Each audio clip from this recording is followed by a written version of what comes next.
Ang dami kong tanong, bakit ako nag-abroad?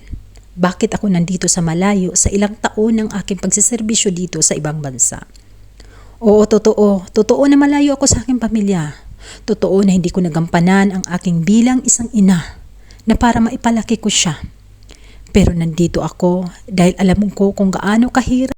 Sa totoo lang, mahirap talaga maging isang OFW. Lalo na may anak tayo. Pero dahil sa kahirapan, kaya tayo nagpursige. Kaya tayo nabibigyan ng determinasyon sa ating buhay. Dahil gusto natin na mabibigyan ng magandang kinabukasan ang ating anak, ang ating pamilya, balang araw. Kaya nandito tayo, nagpapakahirap tayo dito, nagpapaalipin tayo dito. Dahil sa buwan-buwan na sahod na papakain natin sa ating pamilya. Alam ko marami sa atin ang nahihirapan na. Maraming sa atin ang kini-question, bakit nagpalayo-layo? Bakit nag-abroad? Bakit nagiging OFW? Dahil sa ating kahirapan. Totoo ang sabi nila na pag ikaw ay madiskarte sa buhay, pag ikaw ay may determinasyon sa buhay, may kinabukasan ang iyong pamilya. Marami ding nagsasabi na kung nag-abroad ka, wala ding kwenta dahil pag uuwi ka, resibo lang ang dala. Totoo. Totoo talaga yan. Dahil buwan-buwan kami nagpapadala. Bakit kami nagpapadala? Paano ang pagkain? Ano ang kakainin ng pamilya namin kung hindi kami nagpapadala? Tapos sasabihin ninyo ngayon na resibo lang ang dala namin. Totoo, resibo talaga dahil pinadala na namin ang aming pera. Alam nyo, ang hirap talaga ng mga tao na hindi nakakaintindi ng mga OFW. Pero ang mga OFW, grabe ang sakripisyo para lang maiiraos ang kahirapan sa buhay. Yung mga feeling mo na gusto mo nang makausap yung mga anak mo, gusto mo nang mahagkan ang anak mo, gusto mo nang makapiling ang buong pamilya mo, pero hindi mo kaya dahil nandito ka sa malayo. Alam nyo, maraming mga OFW ngayon, nahihirapan na sila pero nagtatagal sila. Alam nyo na kapag patapos sila ng pag-aaral ng mga anak nila, na kapag patayo sila ng bahay, na kapag patayo sila ng business nila, sa una nahihirapan talaga. Sa totoo talaga to. Sobrang hirap pag ikaw ay baguhan pa. Pero pag alam mo na yung trabaho mo, yung routine mo everyday, at alam mo naman na maganda yung amo mo, maganda tinatrato kanila na pamilya, why not na hindi ka magtatagal? Kailangan mo lang talaga unang-una mahalin mo yung trabaho mo. Gawin mo ng tama, huwag kang pasaway. Kasi dito sa ibang bansa, pag alam nila na mabait ka, alam nila na may respeto ka sa kanila, mamahalin kanila ng lubusan.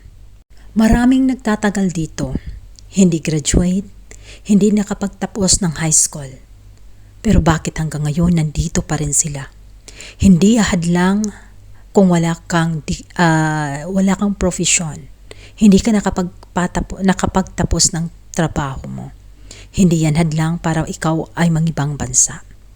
Ang importante, marunong ka sa lahat ng bagay at gusto mong matuto yung gaya sa mga taong nandito na yun ang inspirasyon ko. Alam niyo, marami sa atin ngayon na parang gusto lang magpunta dito para sumisiksik daw sila, gaganda daw yung buhay nila, makinis daw sila, gusto nila na mapuntahan yung mga lugar na kung hindi nila napuntahan sa Pilipinas, yan ang gusto nila, pero nag-a-apply sila ng bahay. Hindi yan pwede dito na gano'n na lang yung mga instinct mo na gusto mo na pupunta ka lang dito para magpaayahay ka dito sa ibang bansa. Nandito ka para magtrabaho. Nandito ka para gawin mo yung responsibilidad mo dito sa ibang bansa. Ang hirap-hirap ng trabaho dito. Pero kung mahalin mo siya, yung parang normal lang na trabaho pag ikaw ay nandito na. Sa totoo lang, naglilinis lang naman tayo dito eh. Pinagpakita ko lang sa inyo kung gaano kahirap ang trabaho. Pero alam nyo, kahit mahirap pa yan kung mahalin mo, as in, madali lang talaga yan. So, ganyan po ang paglilinis ng salamin dito sa Middle East, mga palangga. So, tuturuan ko kayo kung paano i-open, dahil dito, noon hindi ko to alam paano i-open.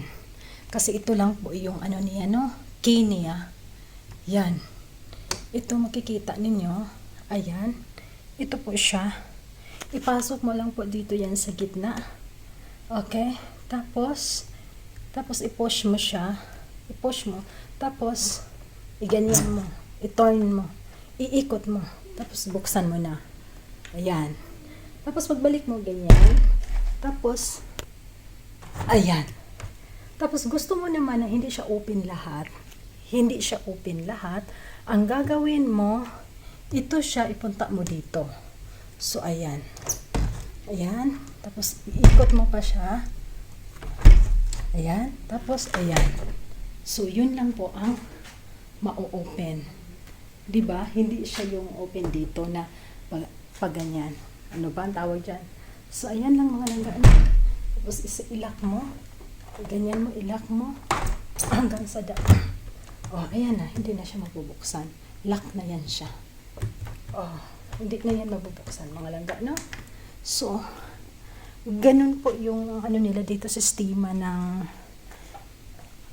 bintana dito kung maglilinis ka. Kasi nga ako, tagal kong nalalaman ito Ang hirap talaga ng ano dito pagbubukas, sa paglilinis, pero lalaban pa rin tayo mga palangga, no? So, yun po. Paano tayo maglilinis? Napaka ano talaga, hadlok. Ano ba yung hadlok mga langga, no? Hadlok siya, pero kailangan talaga kasi pag makikita ng amo, sasabihin na hindi ka naglilinis. So, yun po.